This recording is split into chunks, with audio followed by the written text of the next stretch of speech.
Bueno, buenas noches, bienvenidos a la reunión de este día de revisión de lo que es flebotomía y sangre.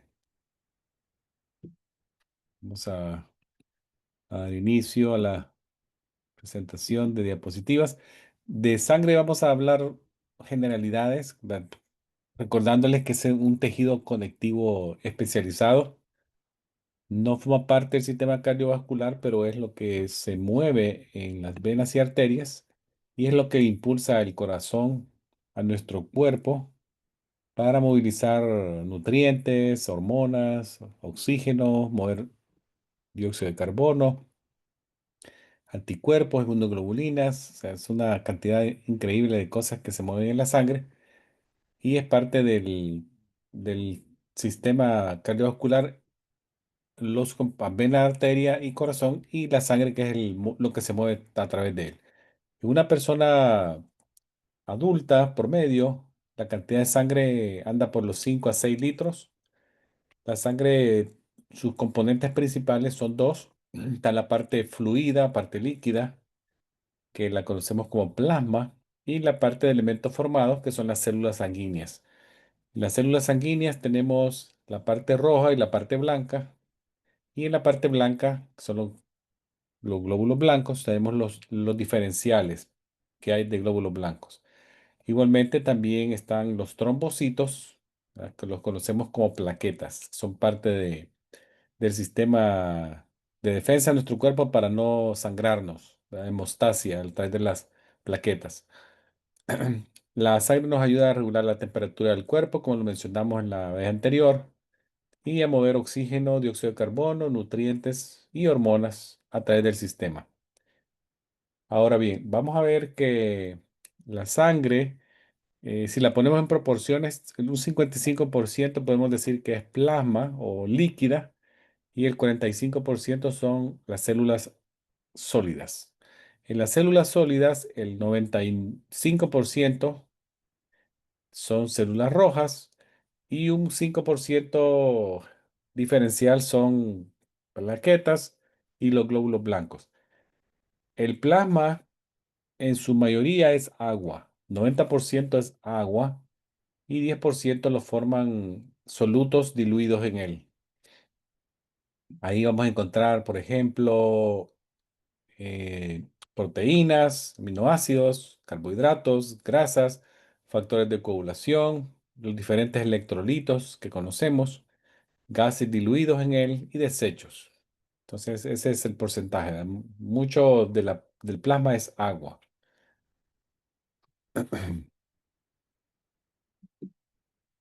Ahora, en cuanto a la sangre, vamos a ver que el promedio de vida de un glóbulo rojo, 4 meses, ¿verdad? 4 meses. O 120 días. En un niño podría dar en 80 días. De 80 a 90 días un glóbulo. Serían 3 meses más o menos, un poquito menos. Dura el glóbulo rojo.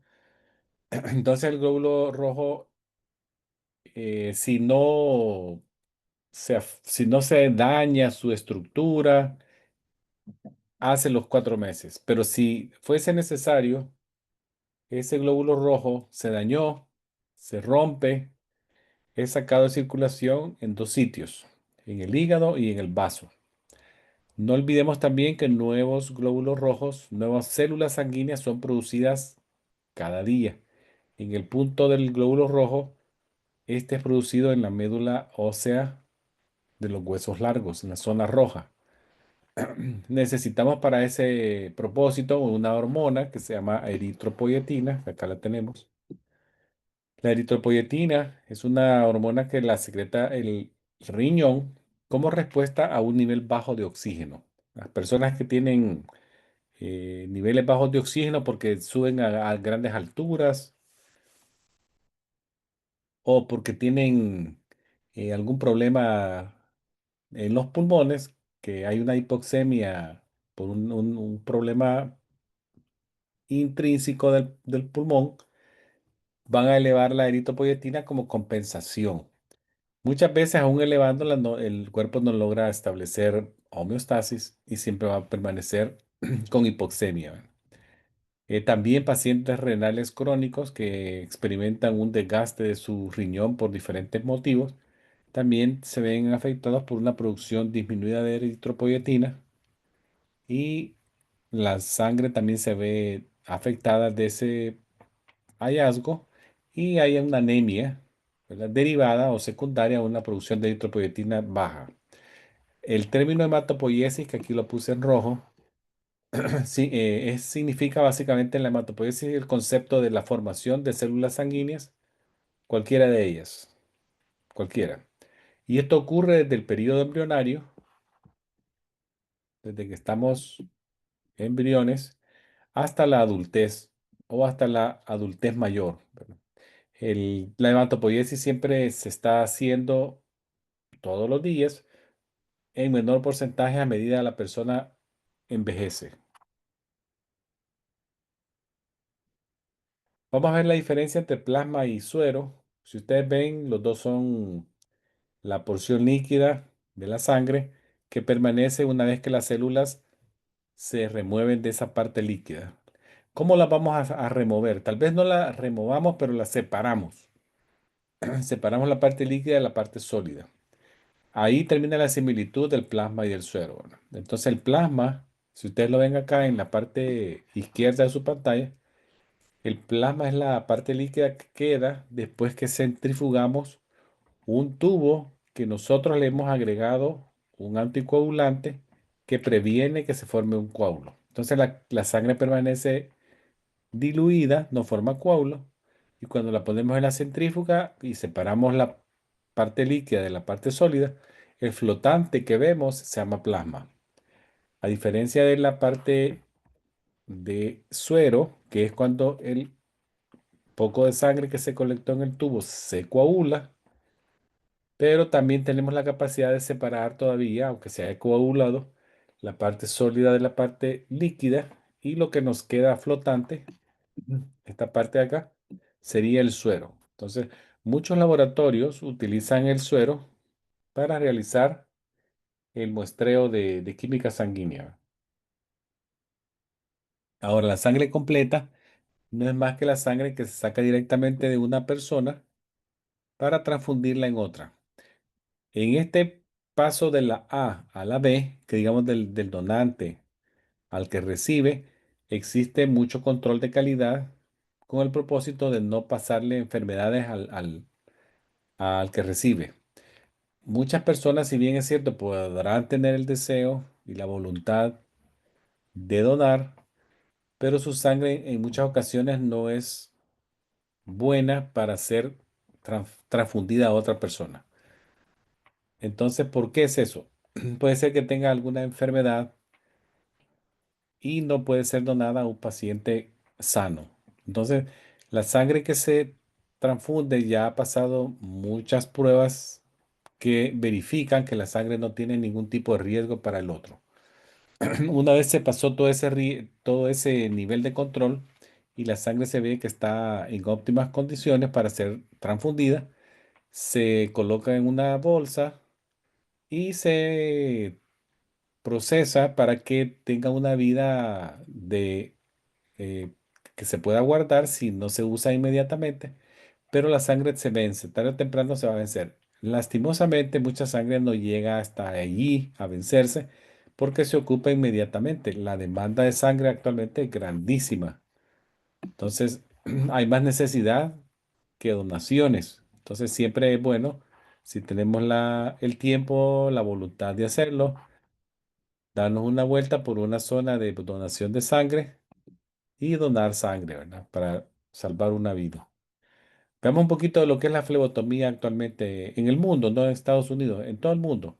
¿Por qué se practica la sacada de sangre? Se practica para varios propósitos. Uno es el monitoreo de enfermedades, monitoreo de un paciente y también para fines diagnósticos. También se utiliza la sangre para transfundirla de un paciente a otro. En una cirugía, una persona que tuvo un accidente o porque tiene una situación que amerita sangre, ¿verdad? Como una persona que tenga una anemia bien severa, que no es posible levantarle la hemoglobina de forma inmediata. Entonces las primeras días probablemente la van a transfundir y luego van a continuar con eh, infusiones de hierro, eritropoyetina a largo plazo, todo eso, pero inmediatamente es transfundirlo. La cosa es levantarle esa hemoglobina de valores de riesgo. También se puede sacar sangre para fines terapéuticos. Hay una condición que se llama policitemia, que no es más que un desorden mieloproliferativo crónico que se da en algunas personas. Es raro, pero algunas personas lo padecen, en donde su médula ósea produce una cantidad anormal altísima de glóbulos rojos. Entonces se llegan a valores tan grandes de hematócrito y hemoglobina que es necesario sacar sangre, hacer flebotomías. Se puede sacar de 300 a 500 ml para reducir la cantidad de hematócrito y llevarlo por lo menos a un nivel seguro de 15 de hemoglobina o 45 de hematócrito. ¿Qué métodos utilizamos para hacer sacada de sangre? El primero es pinchar una vena que se llama venopunción y el segundo es pinchar la piel que se llama punción capilar. Si ustedes ven los nombres, lo orientan a uno a más o menos qué está pasando ahí, ¿verdad? Punción capilar, punción de la piel, de los capilares de la piel. Y la punción venosa, venopuncture en inglés, ¿verdad? Capillary puncture. Acá les dejo esta fotografía que exhorta, ¿verdad? Si ustedes tienen la voluntad algún día de donar sangre, háganlo. Es rápido y van a beneficiar a muchas personas, van a salvar una vida. Ahora, en cuanto a la flebotomía, yéndonos un poquito al trabajo, ¿dónde puede trabajar un flebotomista? Porque es la pregunta del millón. ¿Y yo para qué necesito la flebotomía?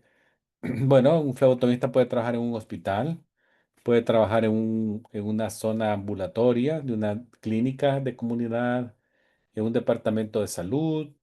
Algunas prisiones necesitan flebotomistas, centros de diálisis, eh, es lugares donde viven adultos mayores, que están viviendo adultos mayores también, o centros de rehabilitación, ¿verdad? Rehabs, necesitan flebotomistas. Entonces sí hay trabajo, hay mucho trabajo. En cuanto a la parte de seguridad del flebotomista y sus destrezas, van a ver ustedes que tiene que ser una persona que sepa comunicarse con los pacientes, conocer el aspecto legal de la flebotomía, que es uno de ellos es lo que están viendo en la pantalla ahora, identificar al paciente que tienen frente a ustedes. ¿Con cómo lo hago eso? Preguntándole su nombre completo y su fecha de nacimiento. Antes de pincharlo, para evitar que me vaya a acusar de battery, yo tengo su consentimiento y sé que es él, el paciente que me han pedido que le haga la, la flebotomía. También el paciente tiene que firmar un documento que se llama consentimiento informado, en donde autoriza o da su visto bueno, su permiso, para que esa clínica o el laboratorio de flebotomía le saque sangre.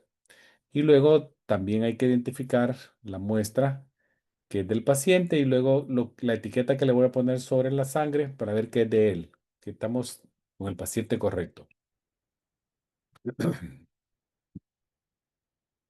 Algunos especímenes van a ver que se transportan de manera distinta, algunos se transportan en frío, otros se transportan más calientitos, otros a temperatura regular, otros tienen que ser urgentes, otros tienen que ser rápidos, pero no urgentes, y otros no tienen prisa, ¿verdad? Todo es así.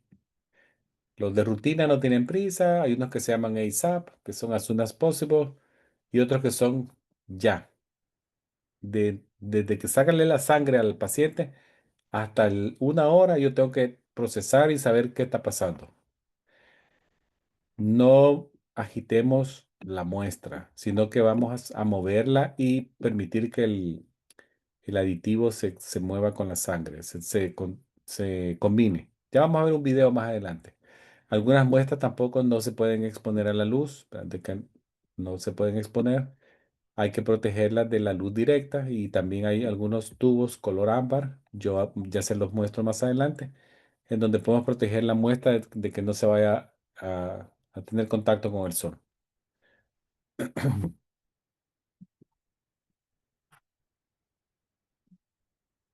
Algunos especímenes también se transportan en frío. Las muestras por ejemplo, los de cultivo, tienen que ser a temperatura ambiente o un poquito más cálida la temperatura, un poquito más caliente. Vamos a ver ahora cómo vamos a identificar los tubos y cómo tener una idea de qué está pasando con ese tubo, para qué me sirve, qué puedo hacer en él. Entonces, ¿cómo se identifica un tubo? Básicamente se identifica por color. ¿Ya?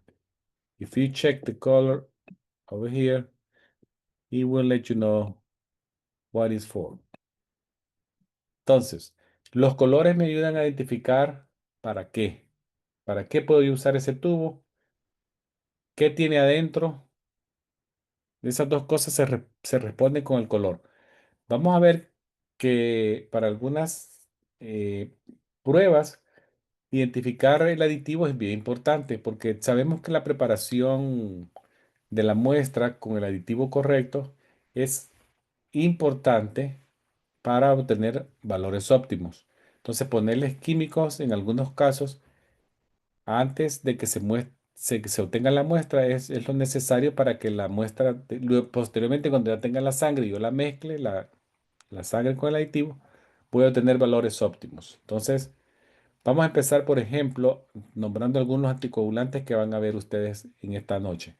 Tenemos el sodio citrato, en alguno de ellos, otro que se llama ETA, otro que se llama heparina, hay varios. Entonces, la heparina es otro de los aditivos, también el fluoruro, el sodium fluoride, fluoride de sodio, y también los botellones de cultivo de sangre tienen también unos que se llaman medios de cultivo, que son básicamente sustancias que ayudan a mantener alimentados a los microorganismos para que estén viables hasta el momento de que se pueden poner en una placa de agar y se logre una identificación del tipo de microorganismo que está ahí presente. Vamos a comenzar con el color rojo. El tapón rojo no tiene aditivo. El tubo de color rojo no requiere aditivo y se usa comúnmente para análisis de química sanguínea y cuando se usa suero, ¿verdad? Ustedes ya saben que es la diferencia del suero y la diferencia del plasma y ahora ustedes ya lo saben. Algunas pruebas que se pueden hacer en el color rojo, aquí les muestro yo algunas. Factor reumatoideo, medición de amilasa, cortisol, ácido úrico, PTH, digoxina, la prueba de sífilis y algunos procedimientos que requieren análisis de banco de sangre, se pueden utilizar los tubos de color rojo. Luego tenemos los tubos de color celeste. El aditivo en el color celeste es el sodio citrato al 3,2%. Y estos se utilizan para pruebas de coagulación. Pruebas de coagulación tenemos, por ejemplo, el PTT, que es el tiempo parcial de tromboplastina, el tiempo de protrombina, que se utiliza para el análisis del INR. Gente que está tomando Coumadin o warfarina, le miden el INR cada cierto tiempo para ver si hay que modificar la cantidad de ingesta del medicamento. También la coagulación incluye el análisis del fibrinógeno. El fibrinógeno es un factor de coagulación que se le conoce como factor número uno, factor 1. Luego el análisis del dímero D, que es otra prueba que se utiliza para descartar presencia de coágulos sanguíneos serios, como podría ser en un paciente que tenga una trombosis pulmonar, un embolismo pulmonar, o trombosis venosa profunda, o también análisis de infarto del miocardio. El tubo de color lavanda o color morado, este tiene el aditivo ETA, y este color morado lo vamos a utilizar para pruebas de hematología. Si se quiere analizar el análisis de la sangre completa, lo que se conoce como CBC, cuántas plaquetas hay, cuántos reticulocitos hay en la sangre, la hemoglobina y el hematócrito, la eritrosedimentación, el análisis del BNP, que es el Brain Natriuretic Peptide. También se utiliza el color lavanda o el morado. O la prueba del directo de Coombs, que es otra prueba que se hace para detectar presencia de anticuerpos o proteínas del complemento que se adhieren a la superficie de los vasos sanguíneos, perdón, de los glóbulos rojos. Entonces son diferentes pruebas que se hacen y el tubo que vamos a utilizar es el morado o el color lavanda. Luego tenemos el color rosado, que también utiliza el tubo, el aditivo ETA. Acá se ve en el tubo, ETA. Y este se puede utilizar para hematología, comúnmente muestreos de hematología, que tienen que ver con el tipeo IRH, el muestreo de los anticuerpos, una prueba cruzada y el estudio de ROGAM. ROGAM es otro estudio que se hace más que todo en la parte obstétrica. Los ginecólogos obstetras lo ocupan mucho. Y este se hace para muestrear, evaluar eh, el tipo ABO de la sangre, ¿verdad? Si es A, B, AB o O, y el tipo de RH, si es positivo o negativo en caso de las mamás. También se muestrea la sangre del feto, ¿verdad?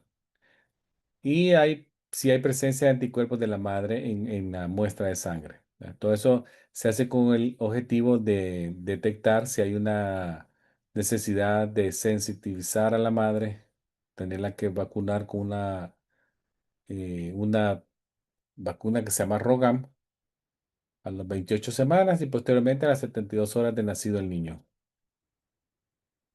Ahora, están los tubos verdes, verde color intenso, verde oscuro y un verde claro. Los dos tienen el mismo aditivo que se llama heparina y se utilizan para las pruebas rápidas, urgentes. Esto cuando ustedes lean esta palabra STAT, significa que eso es urgentísimo y que tiene que estar en lo máximo una hora el resultado desde que se sacó la sangre hasta que se obtiene el resultado ya en papel para que el médico lo evalúe. STAT es súper urgente. A diferencia del otro que es urgente, que es el ISAP, as soon as possible, que puede ser hasta 3 horas. Pero este STAT no, ¿verdad? Menos de una hora, como mejor se puede hacer, rápido, lo más rápido posible.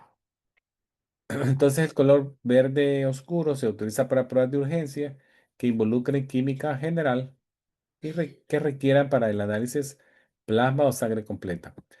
Ahora, acá ven el color verde más claro, también utiliza heparina, pero el litio heparina, el oscuro utilizaba sodio heparina. Y aquí están algunas de las pruebas que se pueden hacer en el tubo color verde, verde claro. Luego viene el tubo gris, que tiene dos aditivos. El color gris tiene dos, el sodium fluoride y el potasio oxalato.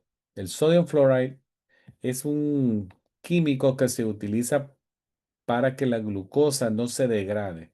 Cuando yo digo degrade es que se desgaste, que se disminuya en la muestra. Es un antiglicolítico, sodium fluoride. Y el potasio oxalato es el anticoagulante, o sea, el químico que me inhibe la formación de un trombo o un coágulo en la muestra. Entonces, al inhibir la formación de un coágulo, cuando yo lo voy a meter a la centrífuga, lo que obtengo va a ser plasma, ¿verdad? Plasma.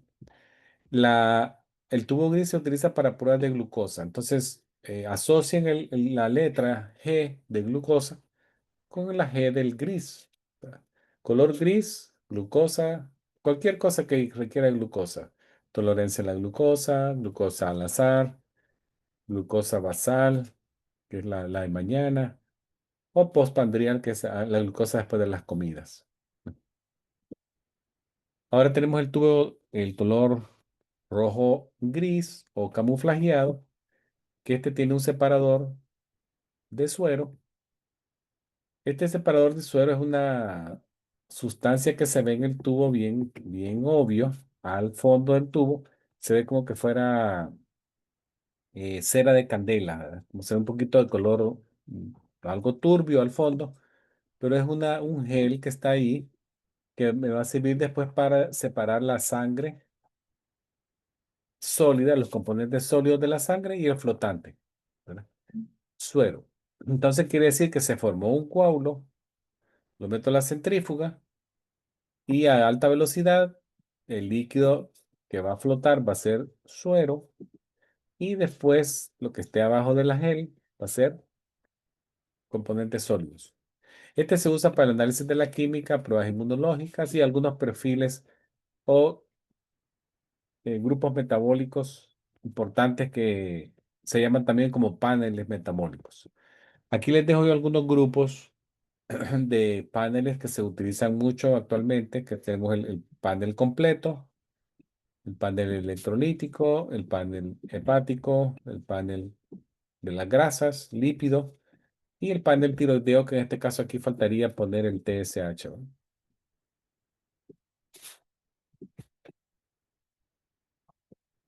Si ustedes ven acá, algunas pruebas se agrupan porque estoy yo queriendo analizar un órgano o un sistema. Entonces agrupo lo que me conviene más para no tener todo el grupo de pruebas químicas. Yo agarro un perfil y el laboratorio me procesa solo las necesarias para estudiar ese órgano o ese sistema. Tenemos acá otro tubo que se llama color azul oscuro o azul marino, que también tiene el aditivo ETA. Este se usa para el análisis de elementos traza, que incluyen el análisis del plomo y algunos toxicológicos de interés, ¿verdad? Puede ser el análisis de niveles de alcohol, de drogas no de uso médico, sino de uso recreativo, como podría ser cocaína, heroína, LSD y otros. Y también algunas monitoreos de drogas terapéuticas, que son aquellas drogas que tienen algún uso médico. Pero yo quiero saber cuánto tiene por ejemplo, si yo quiero saber cuánto hay de digoxina, que es un medicamento que se le da a unos pacientes que lo necesitan para insuficiencia cardíaca congestiva. Me da el nivel cuánto hay de digoxina en la sangre. Los botellones de cultivo de sangre son aquellos que se utilizan para hacer muestras que posteriormente se va a sembrar esa sangre en placas de agar. Estos tienen una sustancia que se llama medio de cultivo, que es sustancias que me permiten que el microorganismo esté viable o vivo más tiempo. Hay unos colores ya bien característicos. Tenemos el color, este color anaranjado, que es para muestras de anaerobios, aerobios, y el amarillo, que es el pediátrico. Entonces, se utilizan técnicas más eh, limpias, más estériles. Una vez que se confirmó la identidad del paciente, se debe de agrupar todo el material requerido para hacer la colección de la sangre, de la muestra de tubo de cultivo. Y siempre se revisan los botellones que no estén vencidos, que no estén dañados, que no haya signo de daño en el bote, que no haya deterioro o contaminación. Entonces, se identifica botes que estén en condiciones de uso, ¿verdad? Entonces, ya una vez se decidió qué se va a hacer, la cantidad de sangre que se saca con una jeringa convencional en el adulto es a un máximo de 8 a 10 ml y en un niño es el máximo de hasta 4 ml. No olviden siempre que se tienen que lavar las manos con agua y jabón porque esta es una técnica más estéril. Entonces, lleva una técnica que ustedes la van si acaso hicieran en el laboratorio donde trabajen o en la clínica o un hospital donde ustedes trabajen, obviamente les van a enseñar cómo hacerlo.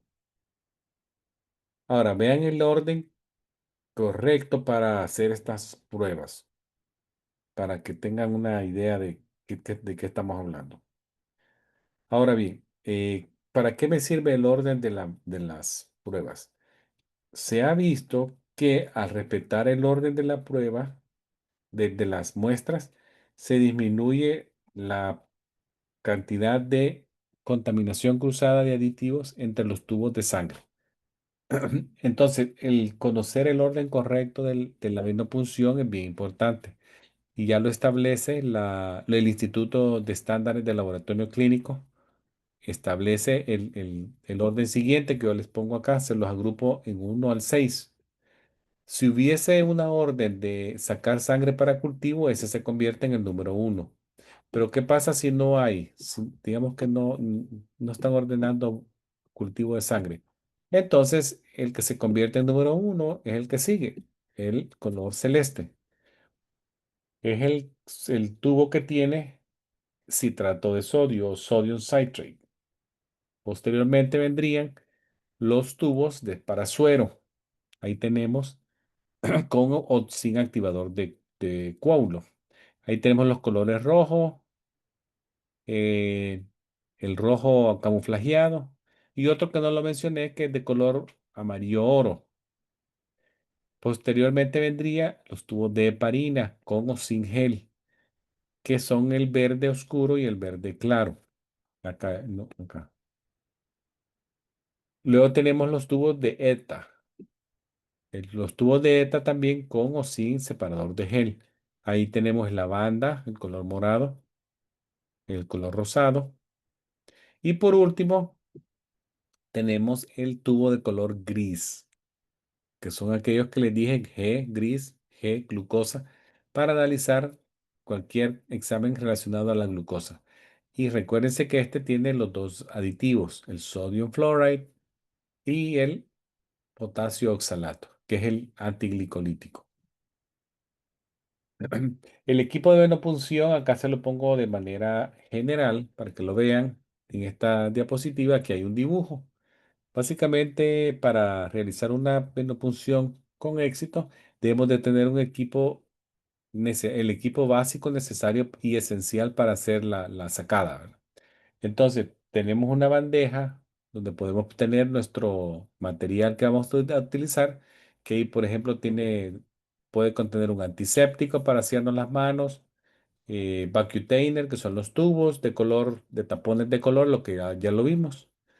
Debemos de tener también toallitas de alcohol para limpiar la piel, torniquetes, guantes desechables, un contenedor para objetos cortopunzantes, gasas 2x2.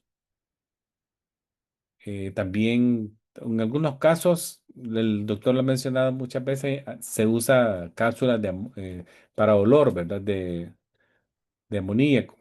Para en el caso de que haya un episodio sincopal, que la persona medio se desmaya, se siente mal y hay esas cápsulas de amonio para oler, ¿verdad? También tenemos calentadores de, de talones o zonas calcáneas, que más que todo en los chiquitines, en los pequeños. Este es un sostenedor de tubo que tiene ya colocada una aguja. La aguja tiene dos salidas, una aguja que va para el paciente y hay otra aguja que va hacia el tubo. Cuando usted mete el tubo acá, la aguja interna pincha el tubo y empieza a sacar sangre de ahí a llenarse el tubo. Que ven acá también es un sostenedor de tubo que tiene un adaptador en ala de mariposa o aguja con alas. Esta aguja es bien finita, puede ser número 25, aunque la que tradicionalmente utilizamos para venopunción es la número 21, ¿verdad? Pero las alitas de mariposa, que son más finitas, podría ser 25. Si ustedes leen acá esta ala, ahí dice 23. Entre 23 y 25 son las que tienen las alas de mariposa. La 25 es un poquito más fina. Luego vean acá esta bandeja que está en medio de la diapositiva. Van a ver, por ejemplo, el número uno es el tape. El número 2 son los tubos de colores, de tapones de colores. El número 3 es una aguja de dos puntas, ¿verdad? Una que va hacia el paciente y otra que va hacia el tubo. Luego tenemos el número 10 que es el sostenedor de tubo, que es el donde se va a colocar la aguja que va hacia el paciente y la otra aguja que va para adentro para pinchar el tubo. Luego acá tenemos el número 6 que es una aguja de tipo mariposa. El número 9 que es una gasa 2x2. El número 8 que es las toallitas de alcohol. Y el número 7 que es un torniquete. El torniquete es un instrumento que hace más fácil la venopunción, nos ayuda. Son bandas elásticas que no son de látex y se usa uno por persona. ¿No? Uno por persona utilizamos este. Les recomiendo que se consigan uno para practicar con su familia a poner torniquetes.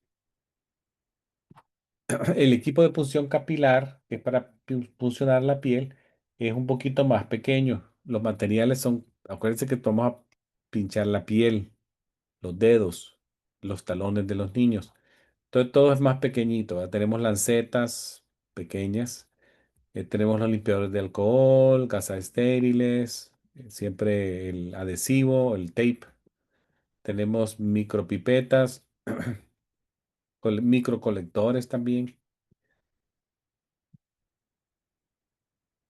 Acá les muestro el número de agujas. Dijimos que la aguja que utilizamos para venopunción es la aguja número 21.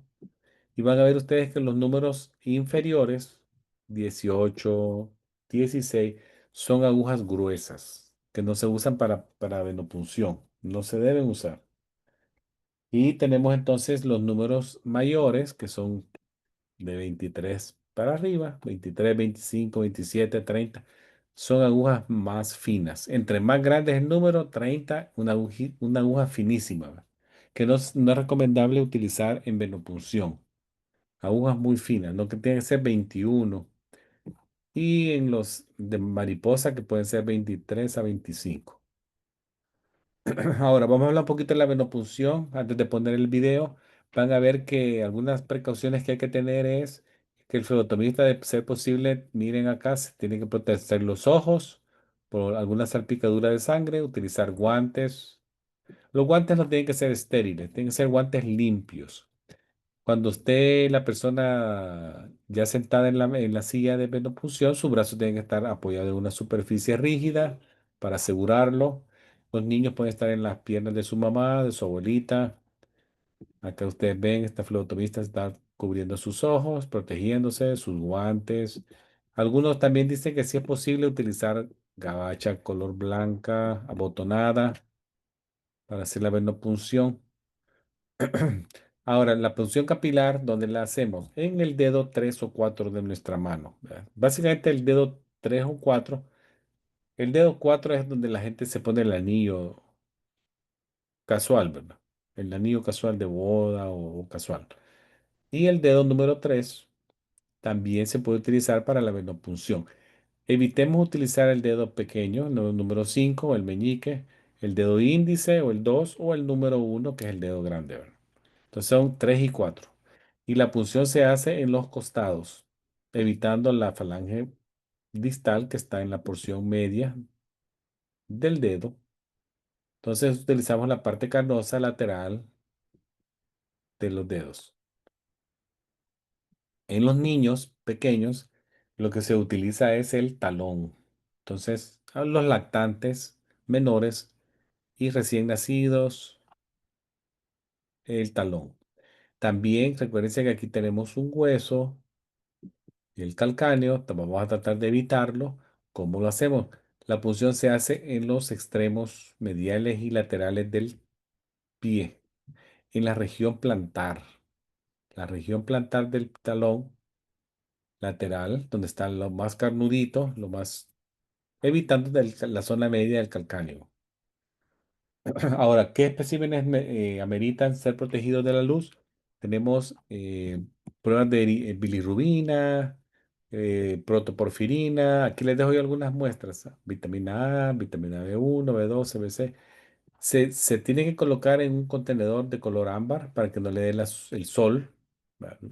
O si no tenemos estos contenedores, porque puede ser que no hayan, puede pasar, me consigo un pedazo de papel aluminio, le forro la parte transparente para protegerla contra el sol y lo mando inmediatamente al laboratorio.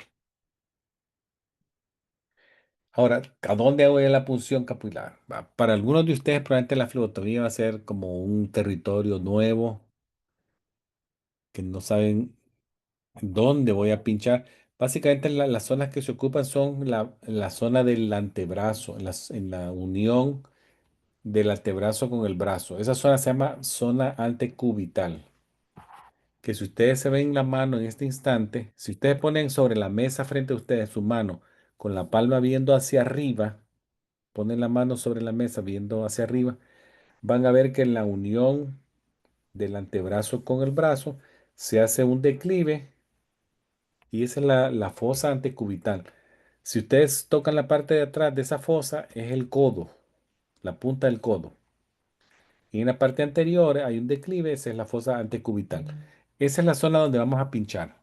Entonces, ¿qué venas están ahí? Tenemos la vena cefálica, que es la vena que está hacia la parte lateral de la fosa. La vena basílica, que está en la parte medial de la fosa. Y una zona intermedia de unión entre ambas, que es la zona donde está la mediana cubital. Esa mediana cubital es la que yo quiero agarrar para hacer la punción, la mediana cubital.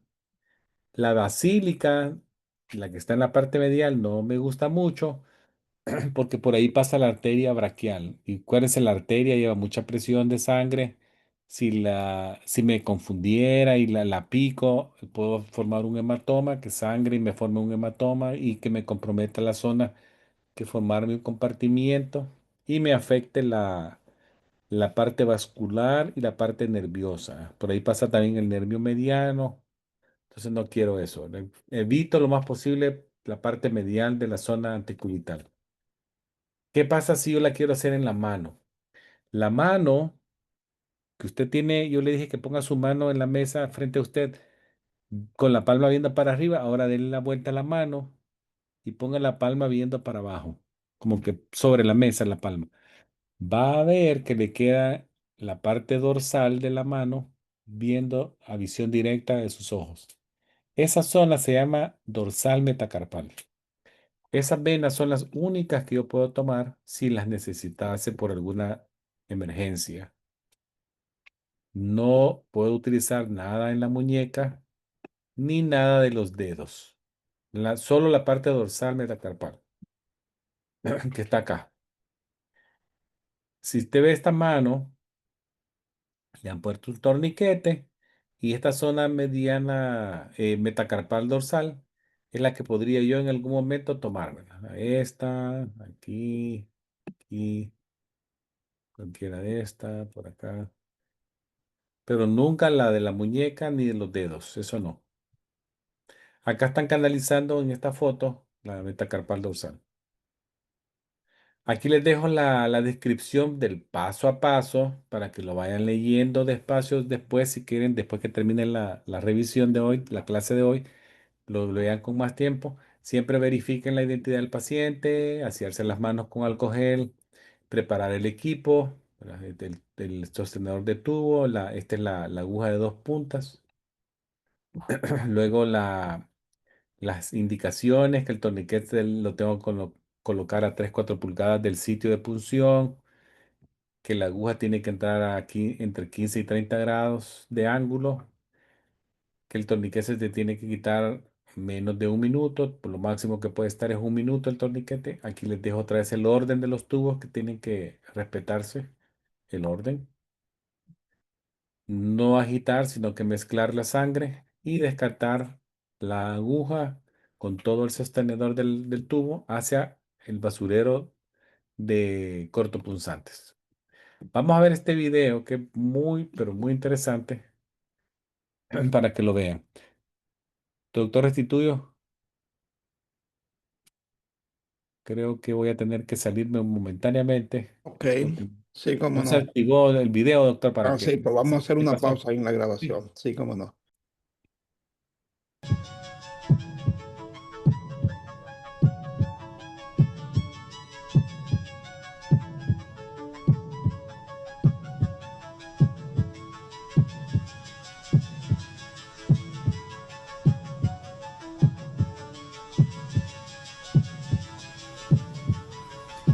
Good morning, I'm Kristen. I'm here to draw your blood today. Good morning.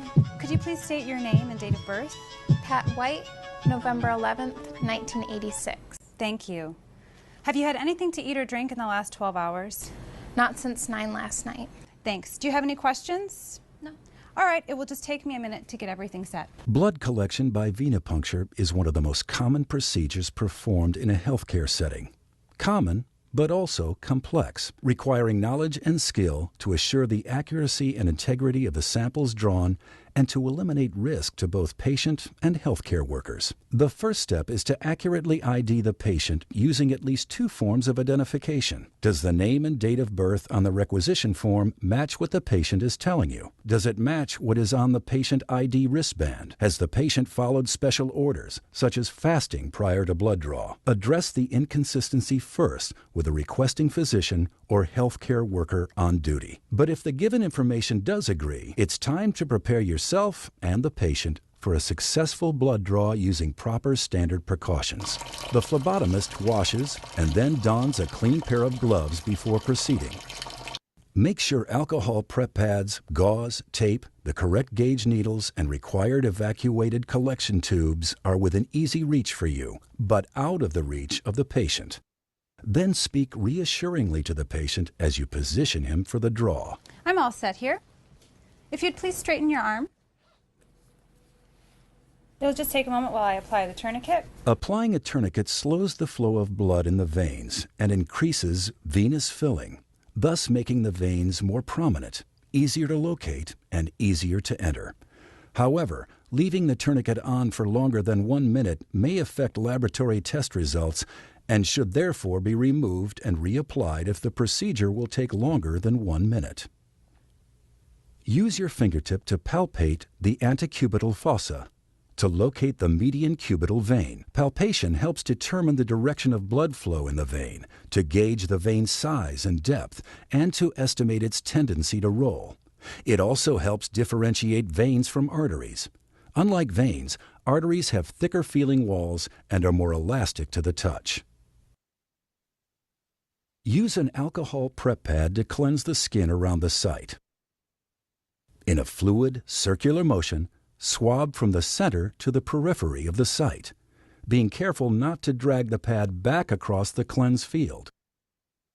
Let the area air dry. This prevents contamination of either the patient or the specimen.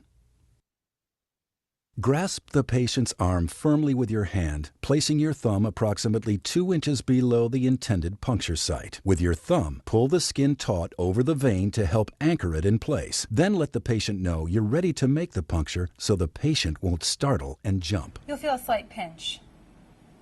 Position the needle bevel side up and line it up with a vein. Position the needle so that it forms a 30-degree angle with the surface of the arm. With a single, short but firm motion, swiftly insert the needle through the skin and into the vein. Push the evacuated tube onto the needle when the needle enters the vein.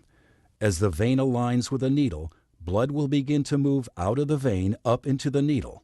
Maintain a constant, slight forward pressure on the end of the tube. The evacuated tubes are color-coded based on their additives. Know the types of additives and which color tubes are to be drawn based on requisition. As soon as blood begins to flow into the collection tube, instruct the patient to open his hand and remove the tourniquet from his arm. Removing the tourniquet allows the blood to return to its normal rate of flow through the vein and helps reduce bleeding at the puncture site.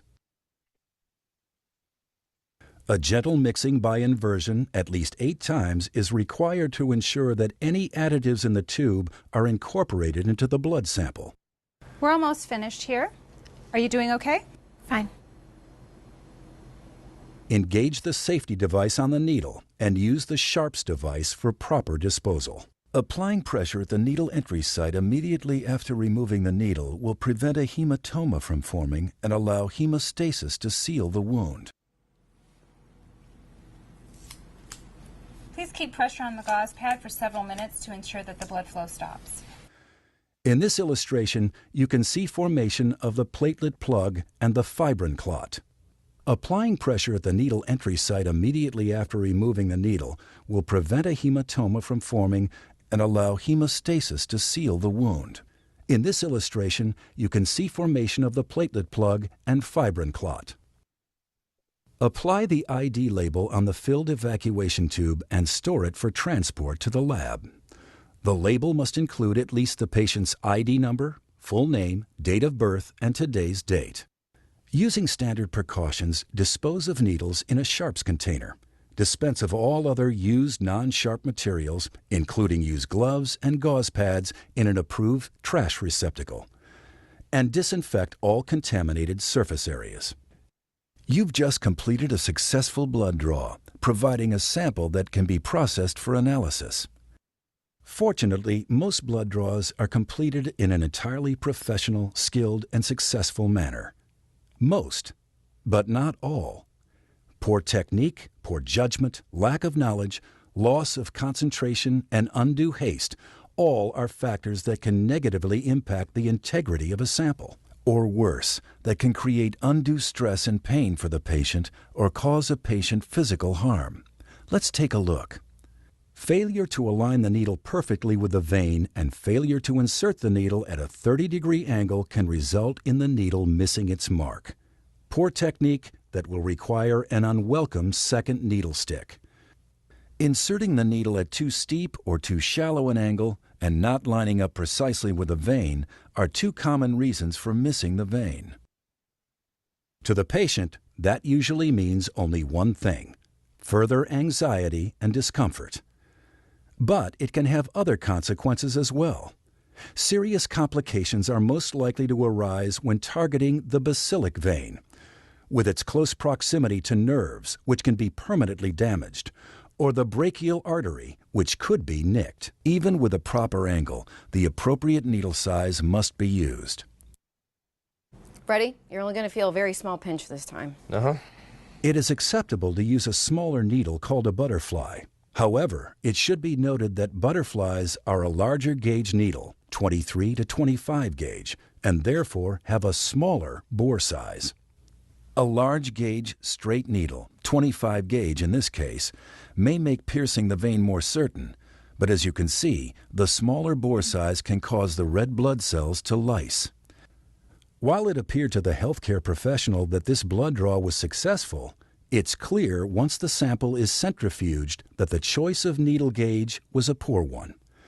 The selection compromised the integrity of the sample. Aside from these two examples of invisible errors, there are many visible signs that a healthcare professional may not be following standard precautions that ensure a quality blood draw as well as a satisfactory customer experience.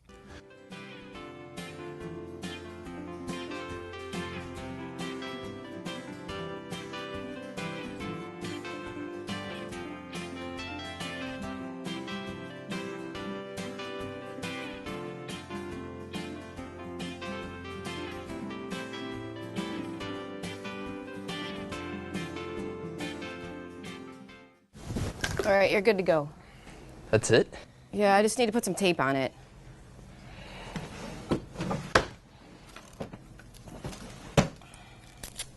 Ah, Band-Aid, that'll work.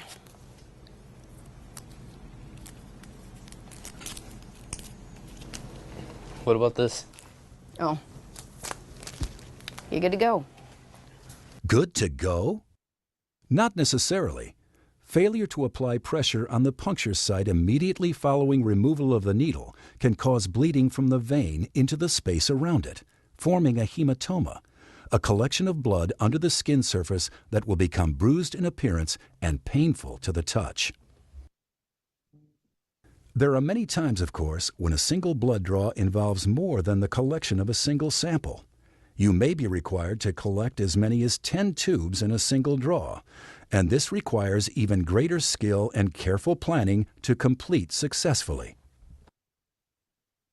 Two keys to a successful multiple tube draw must occur in the planning stage. You need to determine which gauge needle will be appropriate for all tests being requested, and you need to plan the order of the draw to assure the integrity of all samples. But your technique should remain the same. Let's take a few moments to review. Position the needle bevel side up and line it up with a vein. Position the needle to form a 30-degree angle with the surface of the arm. With a single short but firm motion, swiftly insert the needle through the skin and into the vein. Push the evacuated tube onto the needle when the needle enters the vein. As the vein aligns with the needle, blood will begin to move out of the vein up into the needle. Maintain a constant, slight forward pressure on the end of the tube to prevent release of the shutoff valve.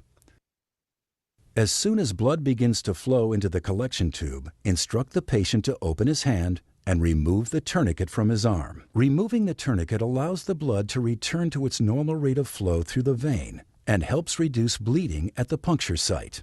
When performing a multi-tube draw, it is important to follow the correct hospital-mandated order of draw. Blood cultures are always drawn first.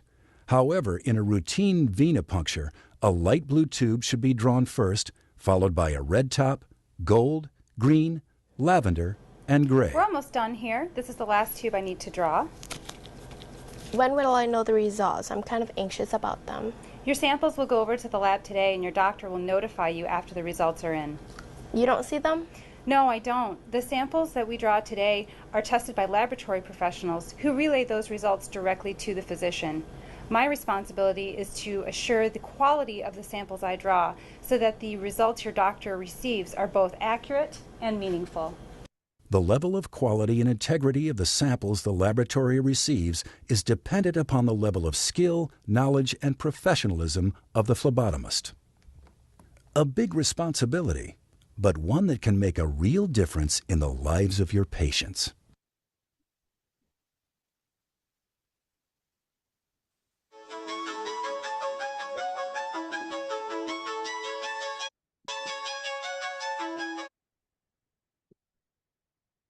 Bueno, vamos a ver.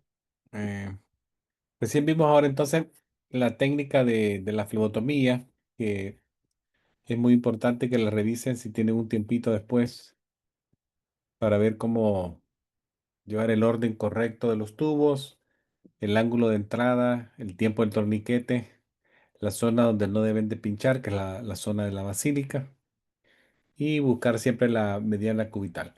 Ahora, cuando ya tenemos la muestra, una parte importante también es cómo ponemos la etiqueta. Es bien importante eso. La etiqueta es la identificación básicamente de la muestra y que los datos correctos en ella ya fueron verificados por el flebotomista. Entonces, la etiqueta actualmente ya se puede escanear de forma electrónica. Hay un registro electrónico en las computadoras que leen la barra de códigos, la barra que tienen las etiquetas a un costado, y de esa manera el formato de atención al paciente se vuelve más rápido y más eficiente. Entonces, muchos récord electrónicos médicos producen sus propias etiquetas y lo único que tiene que hacer el asistente médico es validar que la información del paciente es la misma que está en la etiqueta antes de ponerla sobre la muestra de sangre de ese paciente. Entonces, eso es lo único que hay que hacer. La etiqueta correctamente hecha va a mostrar el nombre del paciente, la fecha de nacimiento del paciente, va a mostrar también la fecha de colección, la hora de colección. En algunos casos no necesariamente requiere que algunos sitios se ponga dónde se sacó, de dónde se sacó. Las iniciales del técnico flebotomista es necesario. ¿Verdad? Algunos laboratorios así lo requieren. Y recuerden que la etiqueta se pone de forma longitudinal, como lo ven acá, longitudinal, nunca de forma transversa. Aquí está ajada, si ustedes ven acá está todo ajado.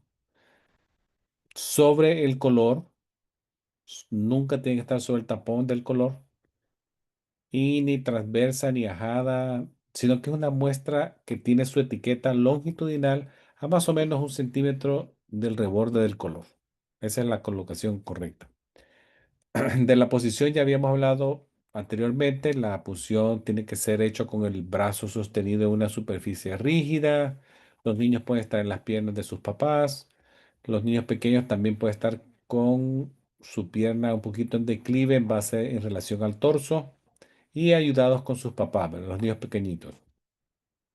La piel tiene que estar sana, no puede tener desgaste de piel, como pueden ser abrasiones, cortes, moretones, rash, edema, inflamaciones, dermatitis, nada, ¿verdad? Tiene que ser una piel sana de color rosada, tibia al tacto. Para hacer frotis, ¿podemos hacerlo? Claro que sí, ¿verdad? Se puede hacer frotis si uno así lo quiere o se lo solicita. Es bien sencillo de hacer un frotis. Lo único que tienen que hacer es conseguirse una laminilla de que esté limpia, una laminilla limpia, como lo ven acá en esta parte superior. Véanme acá. Una laminilla limpia. Yo coloco una gota de sangre a más o menos 1 o 2 centímetros de un extremo y con otra laminilla a más o menos un ángulo de 45 grados, muevo la sangre en sentido contrario sin detenerme y puedo lograr un frotis de fino o un frotis grueso para hacer un frotis de sangre, ¿verdad? Solamente necesitan una pequeña gota de sangre. Si ustedes ven, es algo bien sencillo. Ahora, ¿qué complicaciones puedo tener con la flebotomía? El más frecuente, el más común, hematoma, ¿verdad? Que se forme un moretón en la zona donde se hace la punción. Que hay una alergia al látex, sí puede pasar, pero actualmente casi todos los guantes ya no son de látex. Y siempre es bueno preguntarle al paciente si es alérgico a algo, ¿verdad? Siempre se le pregunta si tiene alguna alergia. Lesiones de nervios podrían pasar si nos vamos a la zona que les dije de la basílica, ¿verdad? Por aquí pasa la basílica y el nervio mediano. Evitemos esta zona, siempre busquemos la mediana cubital por acá, ¿verdad? En esta zona venosa. Infecciones, menos de 1%, bien rarísimo, pero está descrito en los libros. Que el paciente diga no, también sepan que el paciente está en su derecho de decir no, a pesar de que le mostremos confianza, le expliquemos bien el procedimiento, pero si aún así él dice no, no, ¿verdad? Solamente documenten lo que el paciente rehusó ser pinchado. Que se vaya a desmayar, también puede pasar. Entonces, algunas recomendaciones de seguridad es, si el paciente me dice que ya tuvo un desmayo en otra ocasión, hay que creerle, pues no hay que decir, "Nah, tal vez tiene miedo y no quiere que lo... Hay que creerle al paciente que ya tuvo un evento anterior, entonces tomemos precauciones, pongámoslo en un reclinable en vez de una silla de flebotomía, busquemos un reclinable y siempre estemos alerta por algún signo de que puede pasar algo, ¿no? Los pacientes dan una alerta. Se pueden poner bien pálidos, que pongan sudorosos, ¿verdad? Perspirar, a ventilar muy rápido, hiperventilación, ansiedad. Entonces, si expresa preocupación, hagámosle caso y pongámoslo en una posición segura para él. Pero, ¿qué pasa si ya estoy en el procedimiento y el paciente se me desmaya y es su primera vez? Está conmigo y la primera vez va a ser conmigo. No hay que entrar en pánico, hay que quitar el torniquete, remover la aguja del brazo, poner el dispositivo de seguridad a la aguja y mantenerse con el paciente cerca a nosotros y mantenerlo en la silla en forma segura, ¿verdad? Como lo ven en esta fotografía que está haciendo ella. Este es un reclinable que puede ayudarnos a pacientes que ya tienen antecedentes de desmayo, de fainting, para que no estén con esa preocupación que se pueden caer y lastimarse. Hay que estar siempre pendientes. También otra complicación puede ser que sangren demasiado. Más que todo, si están tomando algún tipo de coagulación, Eliquis, están usando Eliquis, heparina, warfarina, aspirinitas, que tengan una línea de endovenoso pasándole. Si eso sucediera, siempre hay que utilizar una posición inferior a donde está la punción de la endovenosa pasando, ¿verdad? Para que no esté muy hemodiluida la muestra. Pacientes también pueden tener fístulas arteriovenosas que utilizan para hemodiálisis. Este brazo no se puede utilizar para sacar sangre o algunas personas que han tenido cirugías en la mama, señoras que han tenido cánceres de mama, izquierdos o derechos, han tenido mastectomías, les han hecho vaciado linfático de la axila y tienen la alteración del sistema linfático del miembro superior izquierdo o derecho. Se forma un linfedema en el brazo, entonces ese brazo tampoco no es candidato a pinchar. Nos vamos al otro brazo del otro lado, ¿verdad? O también recuerden que tenemos la región metacarpal dorsal de la mano. Bueno, esto es lo que los traía esta noche de flebotomía. Yo sé que la mayor experiencia la van a tener cuando ya ustedes vayan a la clínica y hagan su primera práctica con cualquier mentor que tengan en ese lugar, ¿verdad? Entonces, no sé si tienen alguna pregunta Muy bien. específica. Ok. Muy bien. ¿Alguna duda o pregunta para el profesor?